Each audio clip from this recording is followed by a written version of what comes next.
Bismillahirrahmanirrahim. Pikiran sadar dan pikiran bawah sadar. Sebetulnya pikiran bawah sadar ini sudah dipopulerkan beberapa tahun yang lalu oleh Sigmund Freud, bapak psikoanalisa. Beliau salah satu pencetus satu aliran, yaitu psikoanalisa di dalam ilmu psikologi. Beliau menggambarkan pikiran sadar dan pikiran bawah sadar itu seperti gunung es. Jadi gunung es itu yang tampak di atas permukaan laut itu lebih kecil dibandingkan dengan yang tidak tampak di bawah permukaan laut. Nah, pikiran bawah sadar itu seperti bagian bawah yang tidak tampak, nggak kelihatan dari permukaan laut atau dari laut. Begitupun dengan pikiran sadar. Jadi kalau pikiran sadar itu yang tampak di permukaan, pikiran bawah sadar itu yang tidak tampak di permukaan.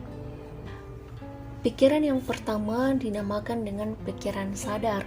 Pikiran yang kedua dinamakan dengan pikiran bawah sadar. Pikiran sadar adalah pikiran yang kita gunakan saat melakukan aktivitas yang kita sadari atau yang berada dalam kendali kita dan kontrol kita.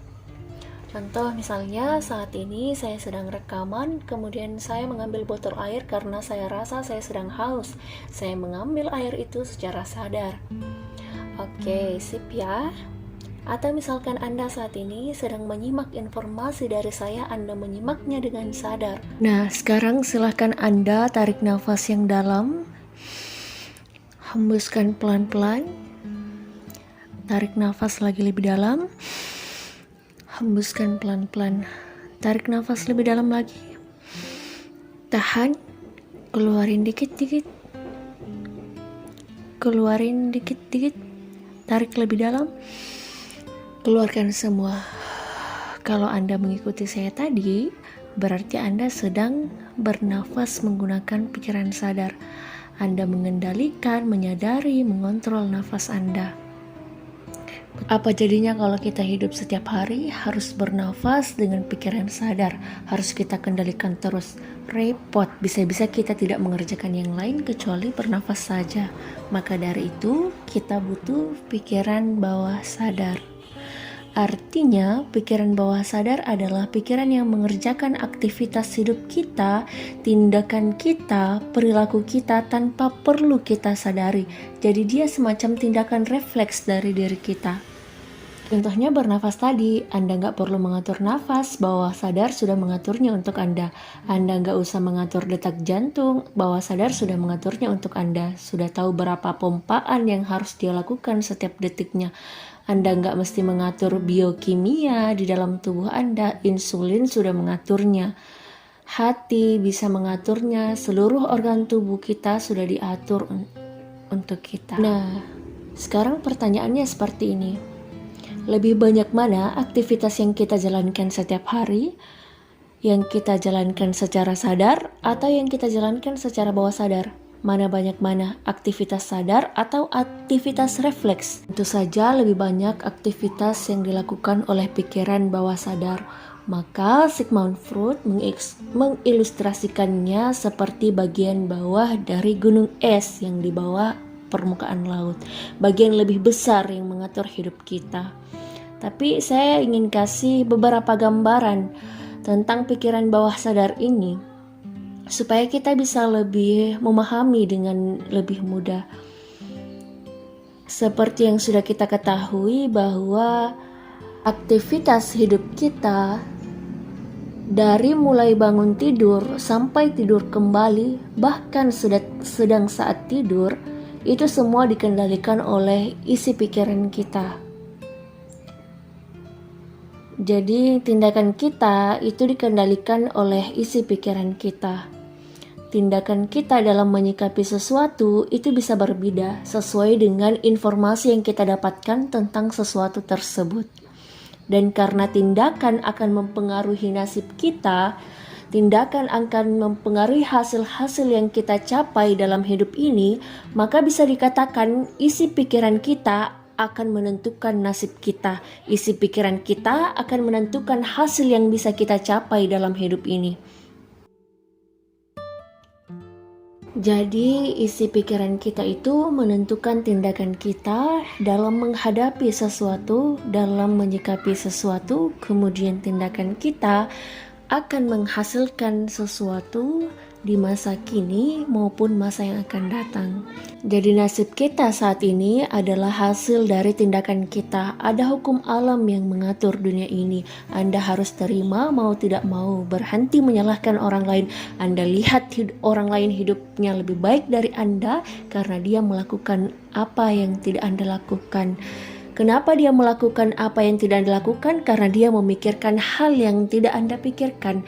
Kenapa Anda dan dia punya pikiran yang berbeda? Karena kita tinggal di lingkungan yang berbeda, teman-teman berbeda, pola didik orang tua berbeda. Itu yang menyebabkan kita punya pikiran yang berbeda-beda, punya tindakan yang berbeda-beda, akhirnya nasib yang berbeda. Makanya sering dikatakan walaupun guyon tapi ada benarnya.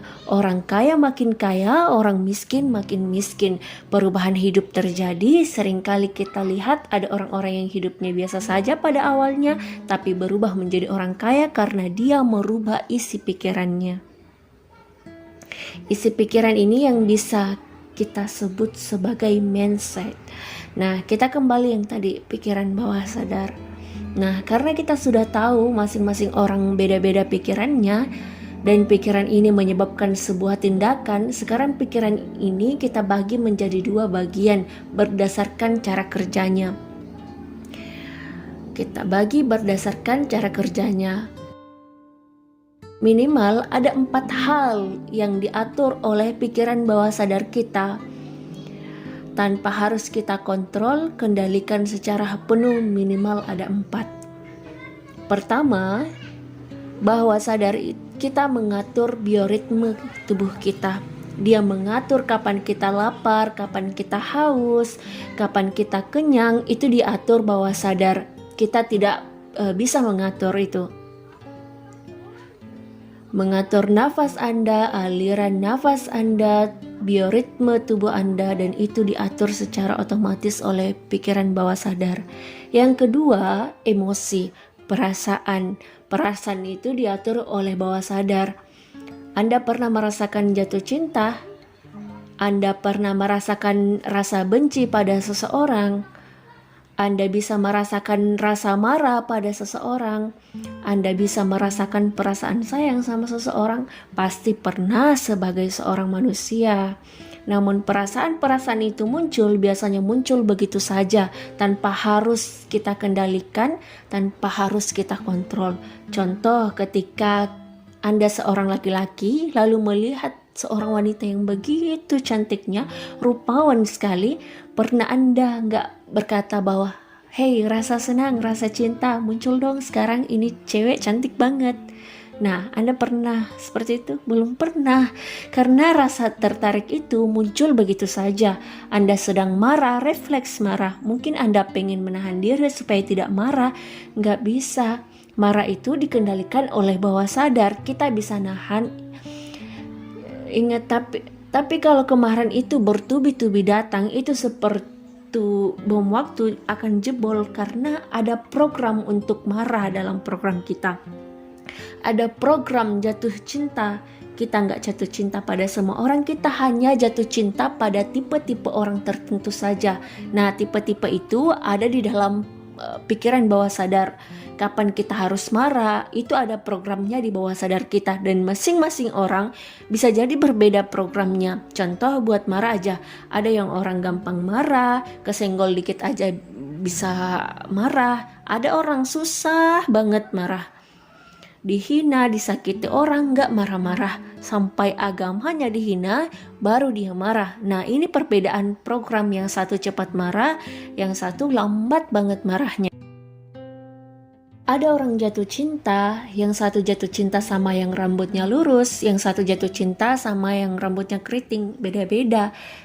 Yang satu jatuh cinta sama pengertian, yang satu yang sama maco misalnya.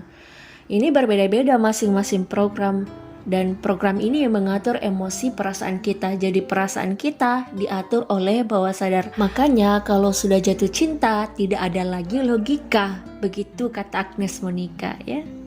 Logika itu berada di bawah sadar. Yang pertama biaritme tubuh, yang kedua perasaan, dan yang ketiga belief system kita, sistem keyakinan kita.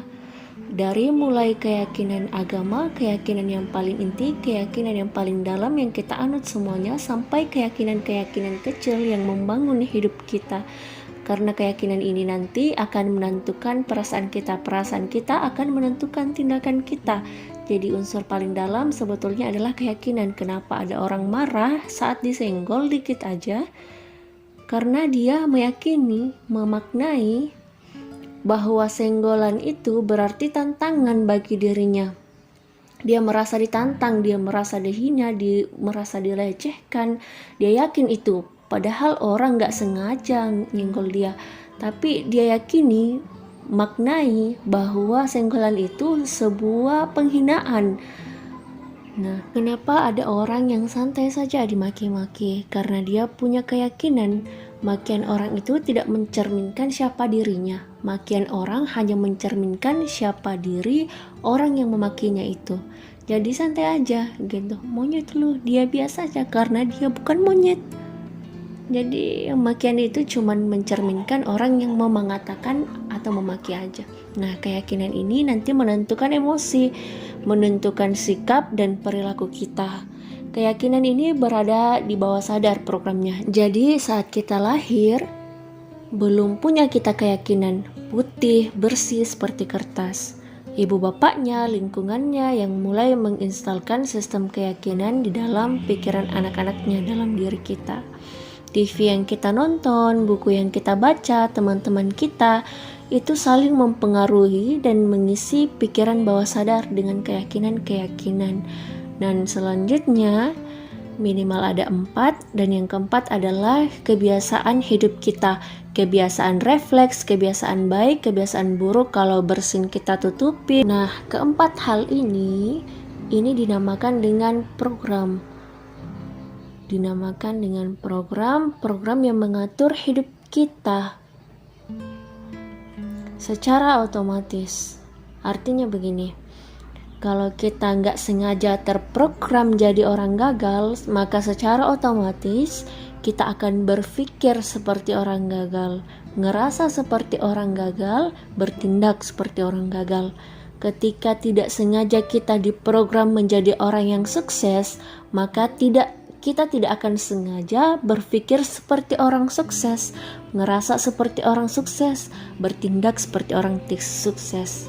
Jangan heran jika ada orang-orang di dunia ini punya pendapat, gue sih jalanin hidup ini mengalir saja, alhamdulillah sampai sekarang baik-baik saja. Ya alhamdulillah, kita bersyukur buat dia, kita ikut bahagia karena mungkin bisa jadi program yang tertanam dalam pikirannya ya program yang baik, program yang bagus, program yang bikin dia berhasil dan sukses. Mungkin itu adalah hasil dari didikan orang tua yang bagus, waktu masih kecil ketemu dengan lingkungan yang positif. Nah, ada orang itu hidupnya lancar banget, mulai dari sekolah, kuliah, kerja, aman, gak ada resiko-resiko tertentu di sepanjang perjalanannya. Mungkin dia punya program yang bagus, dia menjalani itu seperti air yang mengalir. Tapi gak bisa disamaratakan semua orang harus hidup seperti orang yang mengalir. Gimana kalau dia memang programnya buruk? Nah, ini ada 2 program. Nah, kita semua punya program. Seperti apakah program hidup kita saat ini? Kita bisa menilai baik atau buruknya program yang tertanam di dalam pikiran kita dari mana? Dari kehidupan kita saat ini. Kalau kita merasa ada beberapa aspek yang kita merasa nggak cukup puas di bidang itu, kita ngerasa perlu ditingkatkan, kita merasa harus hidup lebih baik dari sekarang, Anda bisa memulai dari itu untuk melacak program-program yang kita miliki di dalam diri kita sendiri, di dalam diri kita masing-masing. Nah, untuk sesi kali ini saya tutup dengan satu ayat firman Allah Subhanahu wa taala, A'udzubillahi minasyaitonirrajim. Bismillahirrahmanirrahim. Innallaha la yughayyiru ma biqaumin hatta yughayyiru ma bi anfusihim. Sesungguhnya Allah tidak akan mengubah suatu kaum sebelum kaum itu mengubah apa-apa yang ada pada dirinya sendiri. Ini sebetulnya bukan tafsiran, tapi saya memahaminya berkaitan dengan program seperti ini. Allah nggak ubah nasib kita sebelum kita mengubah program di dalam diri kita sendiri. Jadi kalau Allah kasih kita kesempatan, Allah ijabah doa kita, kesempatan itu belum bisa kita manfaatkan kalau kita belum bisa mengubah program kita. Nah, terima kasih. Wassalamualaikum warahmatullahi wabarakatuh.